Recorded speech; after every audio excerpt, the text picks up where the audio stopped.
I am so excited because today I am launching my very own TBR game.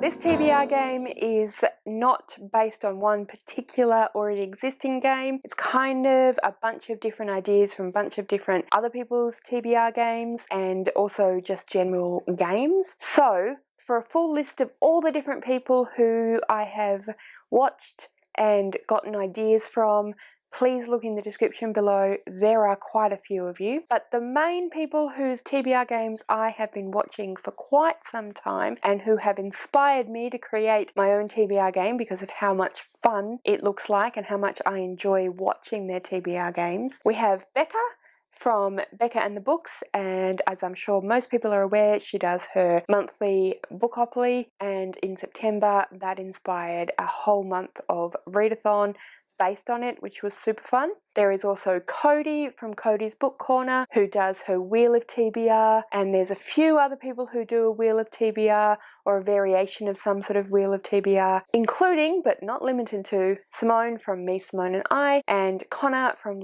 Connor's Library Corner. We also have Jade from JD Ray Reads who does her Trivial Pursuit TBR every month, and I've gotten some of my ideas for different prompts from her as well. But like I said, it is not based on any one game or any one in particular's TBR game. So what I'm going to do today is I'm going to first of all explain to you the rules I've created for my game. Then I'm going to do the game, play the game, and show you the books that I'm going to read. But even though this is the launch of my own TBR game, there's a little bit of an extra thing for this particular one that I need to be aware of, and that is that I've also decided that I'd like to go in Believathon round 3, which is the middle grade readathon that is created and hosted by Gav over at How to Train Your Gavin. You should go and check him out. He is an amazing booktuber, but also this readathon is incredible. The amount of work that he has put into it is just astounding. Honestly,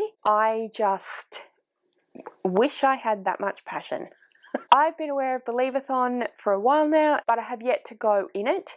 I've been meaning to try and read more middle grade, and I had such a great time doing A Touch of Whimsy's middle grade readathon in September that I thought, let's go for Believathon.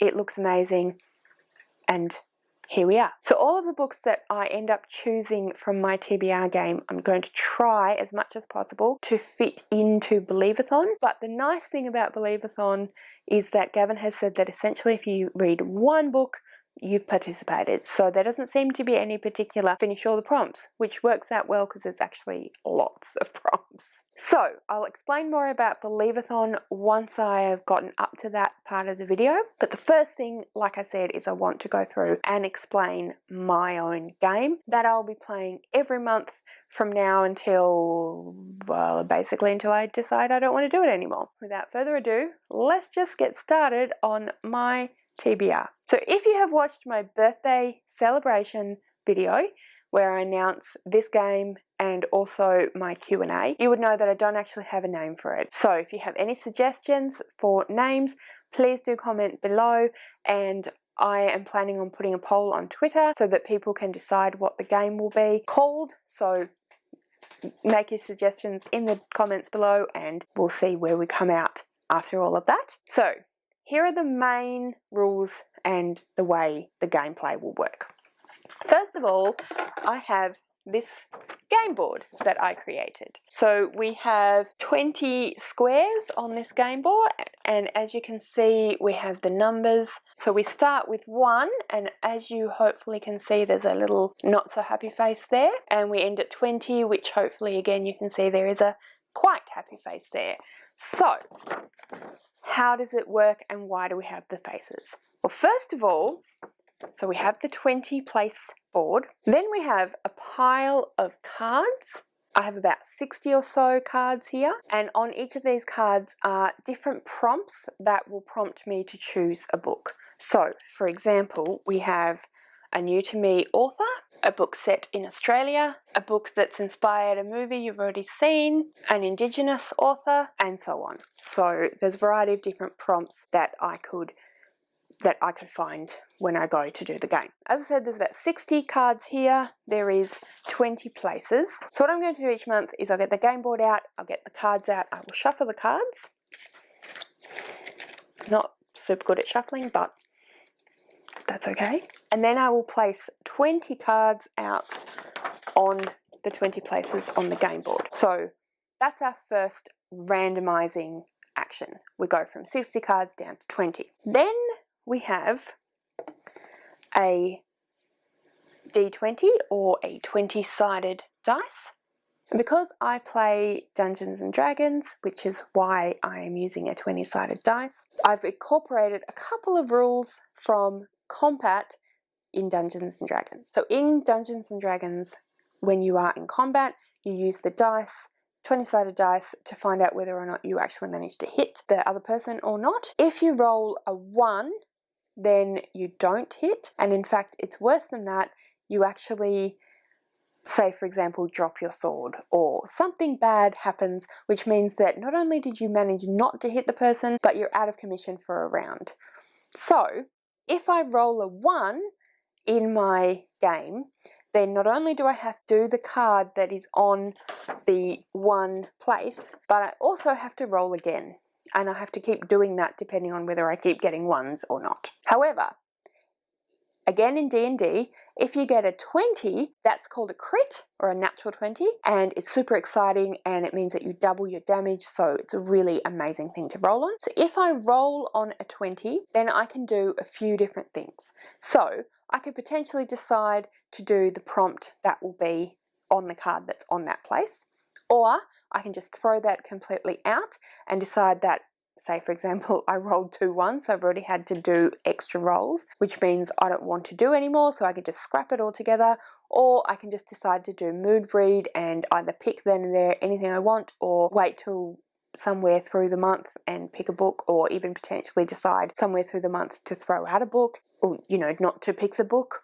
Or I can decide to slot one of my buddy reads or something that hasn't fitted in yet into there. We had the randomization of shuffling the cards and picking 20 out of 60, and then we have the randomization of rolling the dice. We'll roll the dice 5 times. Obviously, depending on whether we get 1s or not, might end up being more rolls, and then I will do whatever it is on the card. So that is how I'm going to play the game. I'm going to do the rolls now, and then I'll do the roll, I'll do 1 roll, I'll show you the book, and so on, much like what Becca and Jade do, and then I will show you how all of those different prompts that I got, how those books will end up fitting in to Believathon. Okay, so we have the game board, we have the dice ready to go, and we have the cards. So I'm just going to give them a shuffle.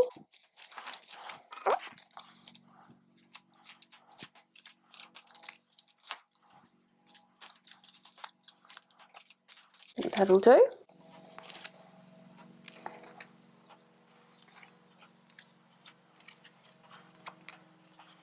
They're a little bit big, but that's okay.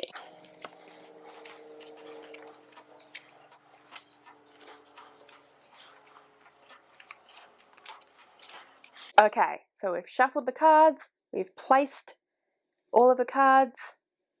Let's get rolling. Try and make sure I roll in shot. And that is a 3. So, number 3. Okay, and that one is a booktuber's favourite book. Alright, so the first card we got was to read a booktuber's favourite book. This works out really well because I actually ordered from a bookstore the other day, which is Frostheart. I don't have it yet. It should be here by November, so hence the picture. Frostheart is Gavin from How to Train Your Gavin's favourite book, and it just seemed very appropriate to read Gavin's favourite book in Gavin's amazing readathon. So I'm super excited to read Frostheart. I've been hearing from not just Gavin but other people how amazing it is. I'm really excited to read it. So there you go. That's my first roll. Because we could easily roll 3 again, we're going to place another card down there. And then we'll roll our second roll. And that time it was 17. It's just here. A recent purchase. I actually purchased a few books in preparation for Believathon. I have decided to go with The Case of, it's an Enola Holmes mystery, The Case of the Missing Marguess by Nancy Springer.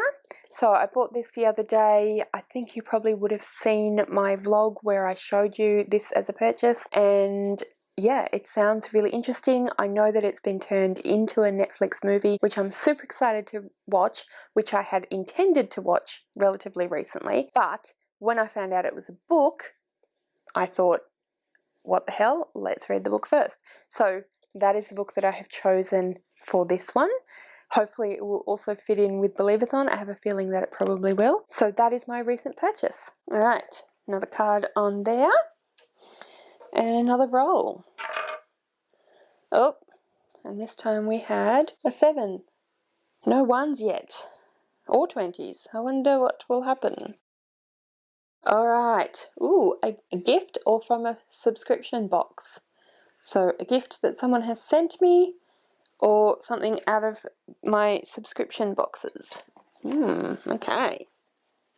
I like these rolls, these are interesting. I haven't actually been gifted any middle grade books, and I haven't got any in a subscription box either.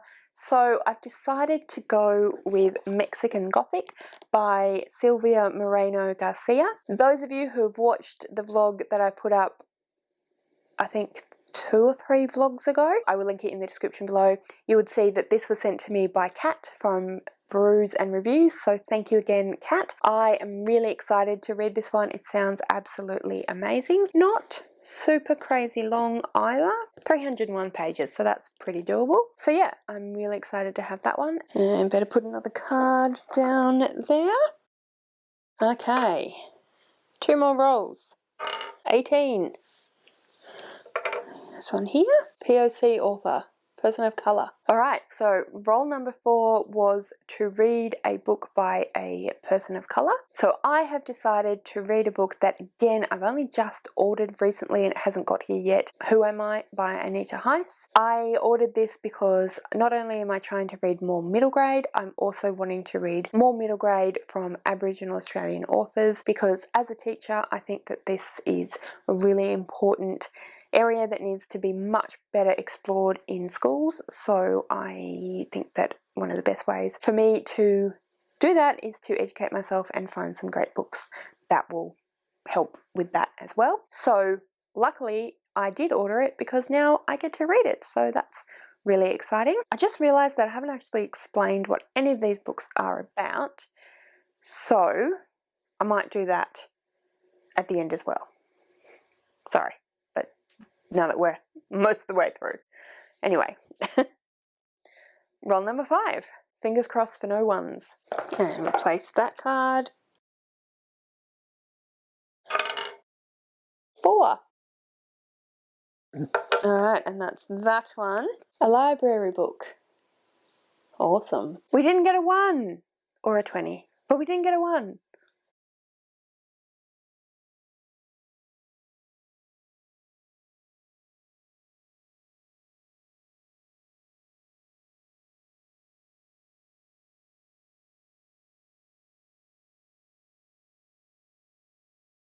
So as you just saw, I did get library book, Dragonfly Song by Wendy Orr. So this is based on Greek mythology. I believe that it's mostly told in verse, which I've said that is not a style that I particularly like to read, and I didn't actually realise that when I was borrowing it. So we'll see how we go.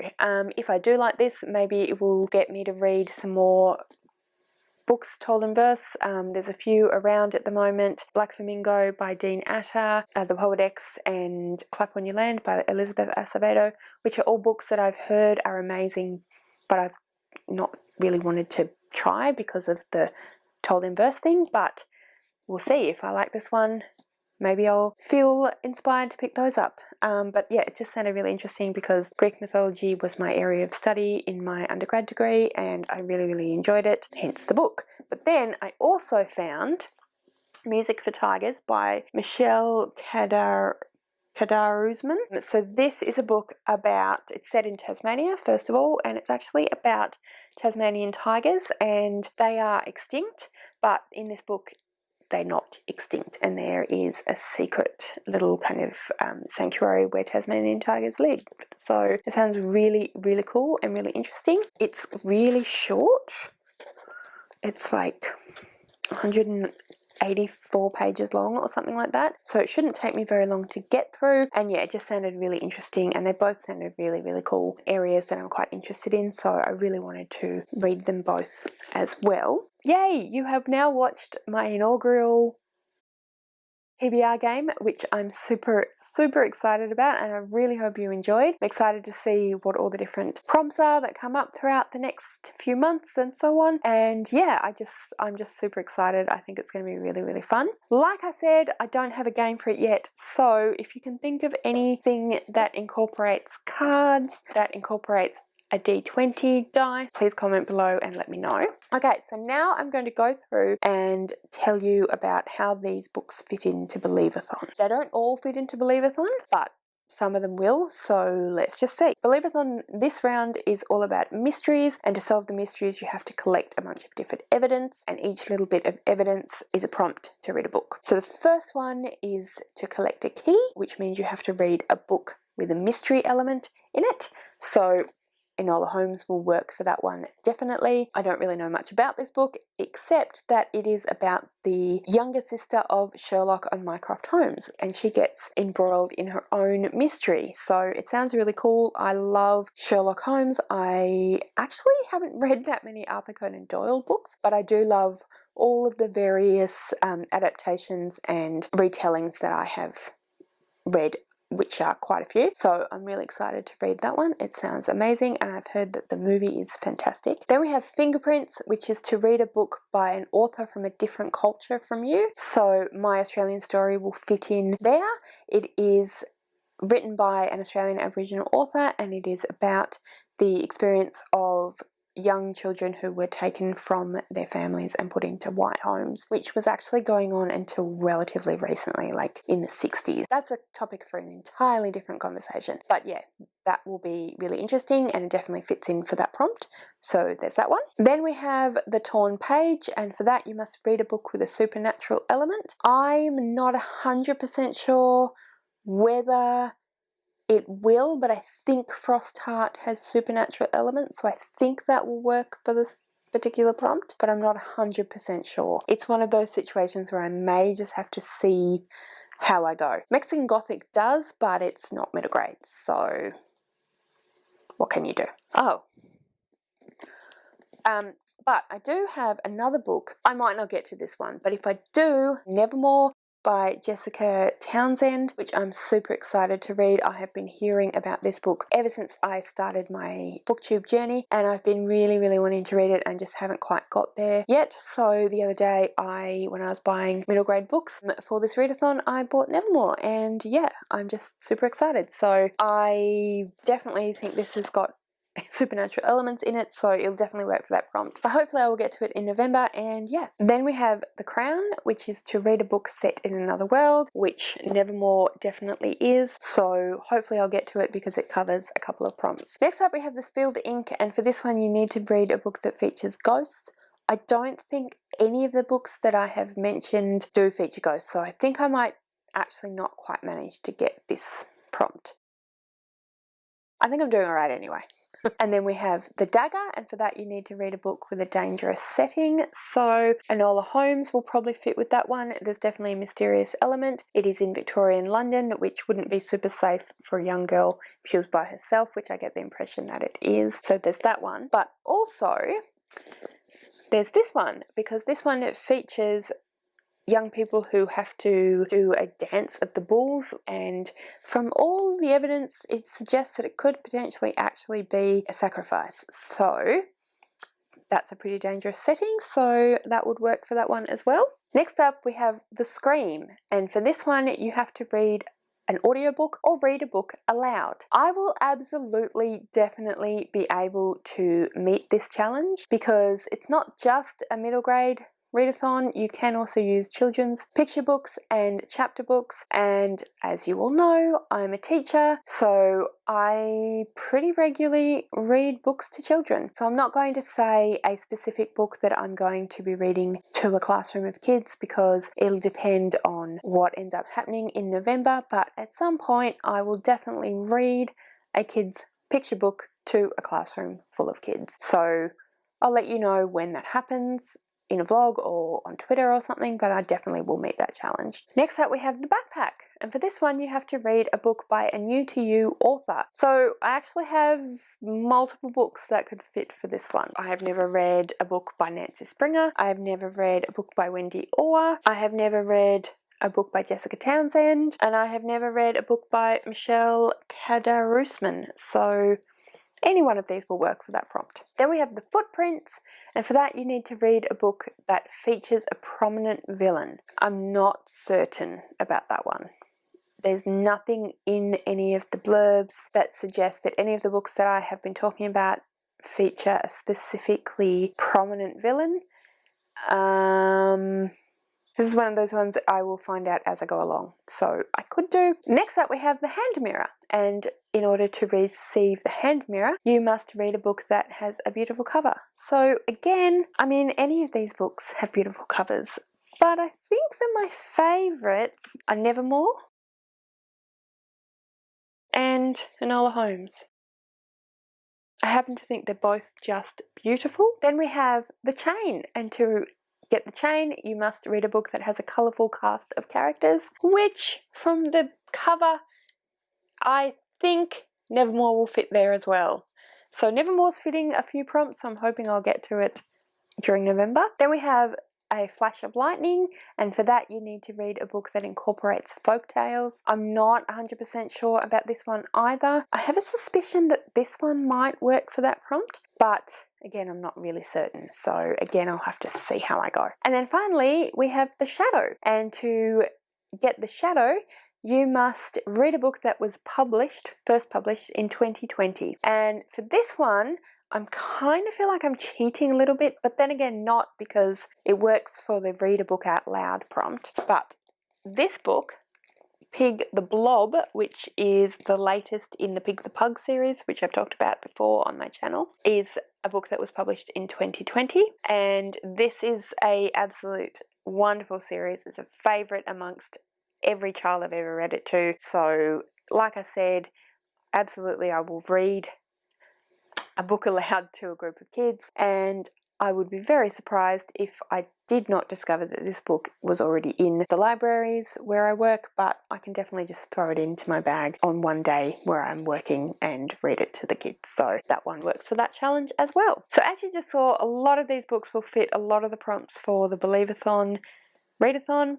I don't know whether or not I'll manage to get all of them because the prompts don't necessarily seem to fit all of the books that I have, but quite a few of them fit quite a few of them, so that's pretty exciting. Hello, Editing Mel here. Just realised that I actually totally forgot to tell you what my buddy reads would be this month.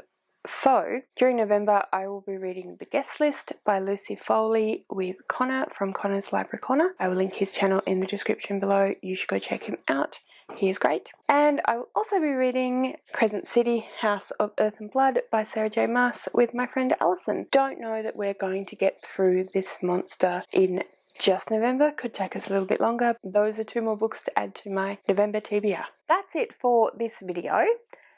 I am really excited, like I said, about my TBR game. Please comment below and let me know what you think I should call it, what you think of the game, whether you think it's going to be fun, how excited you are to watch my TBR games as they go on throughout the however long. And also, if you're going in Believathon, please comment below and let me know that as well. I'd love to know what you're reading for that. I'm super excited for Believathon. Also, the books that I've chosen look fantastic. The whole readathon looks amazing. So thank you, Gavin, for such incredible work, and thank you all for watching. I really hope that you enjoyed this video. If you did, please give me a thumbs up.